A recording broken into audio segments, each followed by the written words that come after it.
October 15, 2017, 630 MPT by Aaron Couch. Warning: this story contains spoilers for Happy Death Day. There's good news for fans of Happy Death Day. The horror film, described as Groundhog Day meets slasher flick, has come in at number 1 in the box office, and director Christopher Landon already has an idea for a sequel. First, a quick look back at what happened. Turn back now if you haven't seen the film. After being hunted by a killer and forced to relive the day of her death over and over, college student Tree Jessica Roth learns the truth. Her roommate Lori Ruby Modine was the killer all along. Every cycle for the day, she had been offering Tree a poisoned birthday cupcake and also setting up killer Joseph Toombs Rob Mello as a fall guy to be blamed for the murder. Tree finally breaks the cycle by stopping her roommate. But questions still remain, like if Tree dies some other way in the future, would she also be stuck in a time loop? Is her mother's death somehow responsible for the time loop? Is there anyone else out there who wants her dead? In a conversation with Heat Vision, Landon tackles some of those questions and more. Is the time loop curse truly broken? What if Tree dies again? Is that something we could see explored in a sequel? I'm trying to keep this close to the vest and be secretive. We don't want to jinx it. We're not counting our chickens, and we don't want to operate under the assumption that the movie is going well. We never know how things are going to go. I will say that if we are lucky, and people like the movie and we get to do another one, I do have a sequel ready in my head, and it's definitely not what anyone is expecting, but it will make a lot of sense. And it will answer a lot of questions that may pop up in the first movie for people. But that's only if I get to do it. If I don't, I'm probably just taking it to my grave.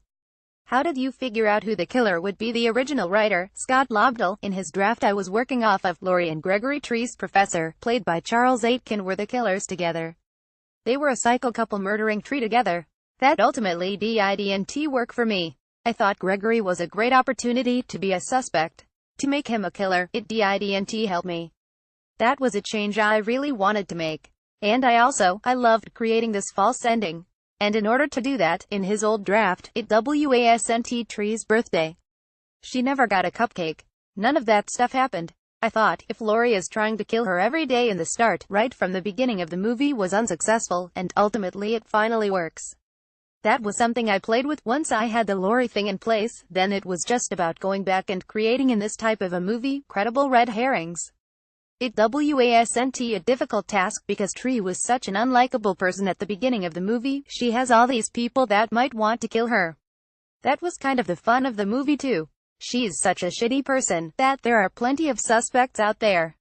It was something I tried to get into at one point. It's in the script, and it's something that we shot, but it ultimately felt like it was dragging the scene out. But when she has that scene with Carter as real Broussard in the cafeteria where he's making the list of suspects, and she's going on and on about all the people that she's pissed off, and he's writing them all down, and then he kind of looks at her and he's like, "You're such a terrible person."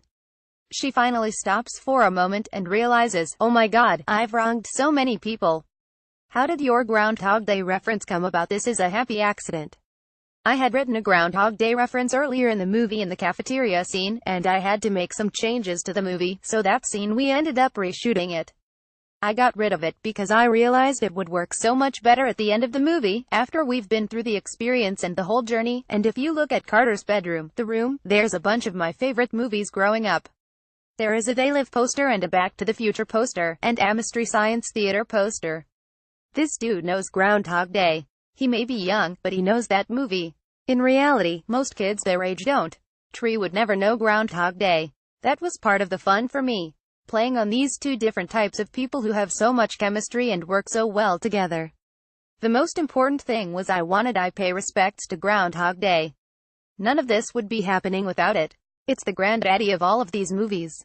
As a man, how did you go about making a mostly female-centered movie? I wanted this character to really an empowered character. I didn't want her to be a damsel in distress. I like that she is so proactive. She has to solve her own murder. She has to be accountable for her actions. She gets to go after her killer. All of those things I thought were really important. One of my movies of all time is Aliens, and Ripley Sigourney Weaver is another one of those characters that is so badass and so strong. Strong but so human and vulnerable. I wanted Tree to be all of those things as well.